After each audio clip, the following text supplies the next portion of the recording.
Oke, assalamualaikum warahmatullahi wabarakatuh. Alhamdulillahirabbil alamin wassalatu wassalamu ala asyrofil anbiya'i wal mursalin wa ala alihi wa sahbihi ajmain abadu.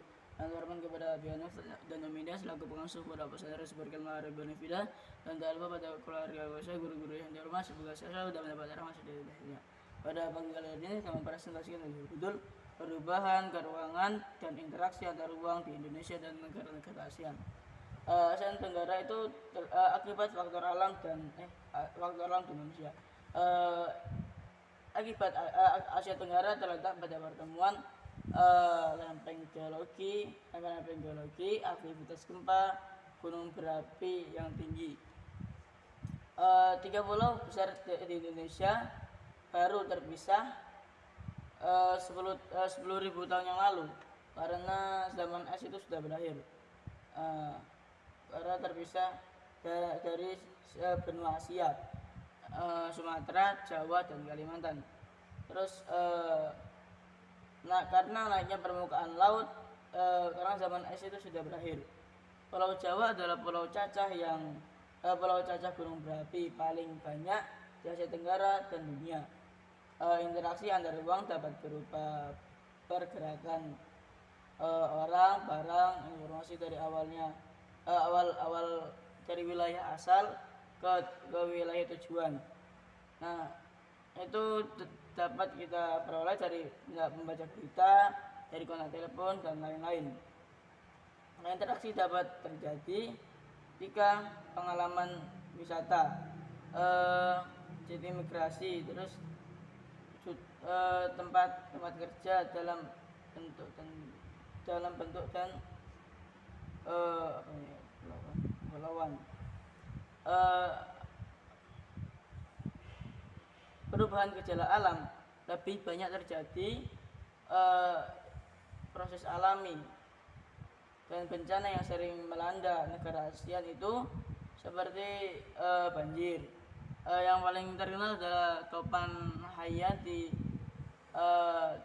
di Filipina. Kurang lebih 20 angin topan pada saat itu.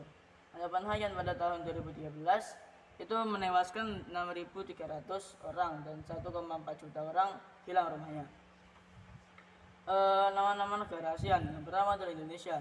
Bentuknya kepulauan, bentuk alam.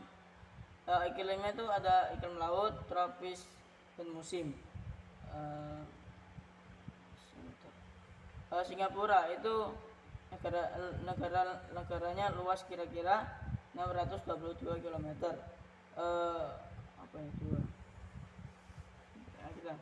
Yang ketiga adalah Malaysia. Letak luasnya 7 derajat LU min 7 derajat LU dan 100 derajat BT min.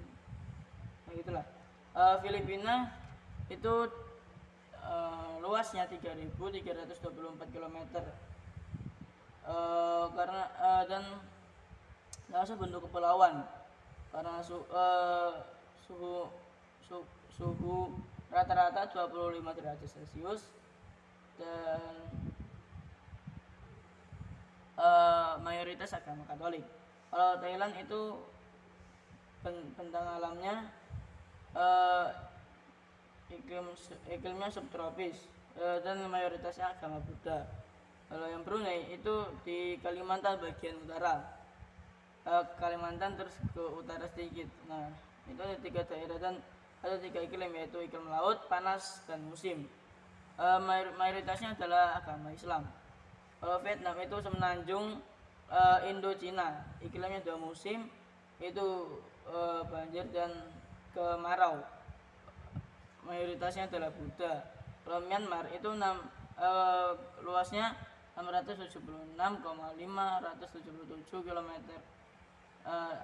Terdapat 2 deretan dengan pergunungan. Kalau Kampuchea itu luasnya 181,35 km. Sepanjang Teluk Siang. Terus mayoritasnya itu Buddha. Dan yang terakhir adalah Laos, itu berbentuk republik. Luasnya 256,800 km. Ada 4 kesatuan geografis yang utama. Interaksi antar negara ASEAN. wujud interaksi ASEAN dalam berbagai bidang, sektor kebudayaan dan penerangan serta ilmu pengetahuan dan teknologi. Ada biotrop, IPA dan matematika, ilmu pertanian, ilmu berlatih bahasa Inggris, dan pengobatan daerah tropik. Di bidang ekonomi, KTT ASEAN di Bali dibangun pada tahun 1976. Ditetapkan meningkatkan kerjasama di bidang ekonomi dan negara ASEAN. Yang di bidang politik, keadaan politik di kawasan Asia Tenggara berpengaruh terhadap stabilitas keamanan di Asia Tenggara. Bidang pendidikan di wilayah Asia Tenggara dengan membentuk organisasi Menteri-Menteri Pendidikan Asia Tenggara itu dibangun pada tanggal 30 November 1965. Sebagai keberlangsungan hidup, ruang adalah tempat di permukaan bumi, baik keseluruhan tempat sebagian, baik atas maupun bawah. Oke, sekian dari saya, kurang lebih maaf. Wassalamualaikum warahmatullahi wabarakatuh.